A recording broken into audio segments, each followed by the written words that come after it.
शिवरायांनी वयाच्या 16व्या वर्षी हिंदवी स्वराज्याचे तोरण बांधले गेले। त्यावेळेस 18 पगड जाती 12 बलुतेदारांना सोबत घेऊन छत्रपती शिवरायांनी हे स्वराज्य निर्माण केलं।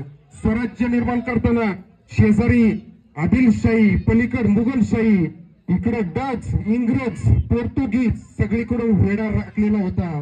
पण 16 वर्षाचा हा तरुण यांना इतक्या वर्षाची मुघलांची गुलामी दूर करायची होती। या समाजाला न्याय द्यायचा होता। ह्या ज्या मुघल साम्राज्याचा जो थैताट माजवला होता, हिंदू देवी देवतांची मंदिरे तोडत गेली होती, आपल्या भारताचा खजिना तो हे करत गेले होते, लुटत गेले होते। त्यासाठी मा जिजाऊंच्या पोटी 19 फेब्रुवारी 1630 रोजी शिवरायांचा जन्म झाला आणि एक युग पुरुषच जन्माला आले।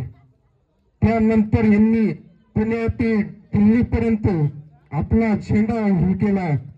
मुघलशाही, कुतुबशाही, पोर्तुगीज, आदिलशाही सगळ्यांचा नाश केला शिवरायांनी आणि त्यांच्याच मुलांना छत्रपती शंभूराजांना पण तसेच तयार केले। छत्रपती शंभूराजांनी आलमगीर औरंगजेब ज्यावेळेस दिल्लीतून हे करत होता, आपला महाराष्ट्राला वेळा घालणार होता, त्यावेळेस छत्रपती संभाजी महाराजांनी आलमगीरला महाराष्ट्रात काय पुण्यात पण येऊन दिलं नाही।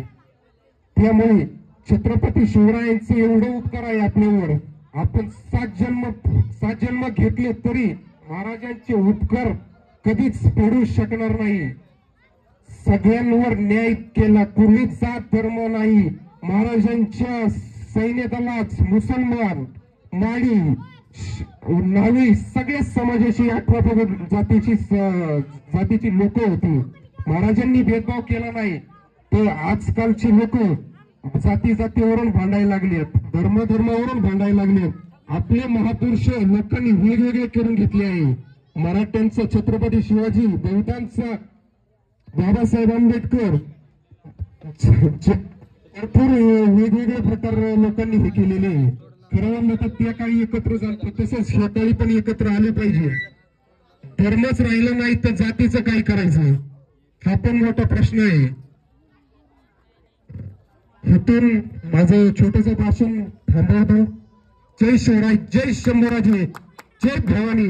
गुलावतंस राजाधिराज योगीराज महाराज श्रीमंत श्री श्री श्री छत्रपती शिवाजी महाराज की जय।